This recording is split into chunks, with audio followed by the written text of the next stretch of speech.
Hi everyone, Sri Rama Navami special వచ్చేసి మా ఇంట్లో పాయసం అన్నమాట. దీనికోసము 1 గ్లాస్ వరకు సగ్గు బియ్యము, 1 గ్లాస్ పెసరపప్పు ఈ రెండింటిని కడిగి శుభ్రంగా నానబెట్టేసుకోవాలి. తర్వాత పాయసంకి తగ్గట్టు ఎసరు పెట్టేసుకోవాలి. ఇంకో స్టవ్ పైన కడాయి పెట్టి అందులో గీ వేసి డ్రై ఫ్రూట్స్ వేయించి పక్కకు పెట్టుకోవాలి.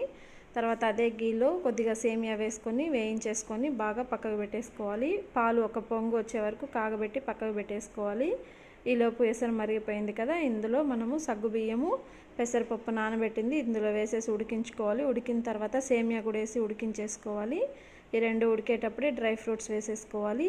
ఇలాచి ఒక 3 వరకు కొంచెం కచ్చా పచ్చగా కొట్టి ఇందులో వేసేసేయాలన్నమాట. తర్వాత ఫైనల్గా బెల్లం వేయాలి. ఈ బెల్లం మొత్తం బాగా కరిగిపోయిన తర్వాత ఇందులో మనం ముందుగా కాగబెట్టుకున్న పాలు వేసేసి ఒక 5 నిమిషాల తర్వాత స్టవ్ ఆఫ్ చేసేసుకుంటే సగ్గుబియ్యం సేమియా పాయసం రెడీ.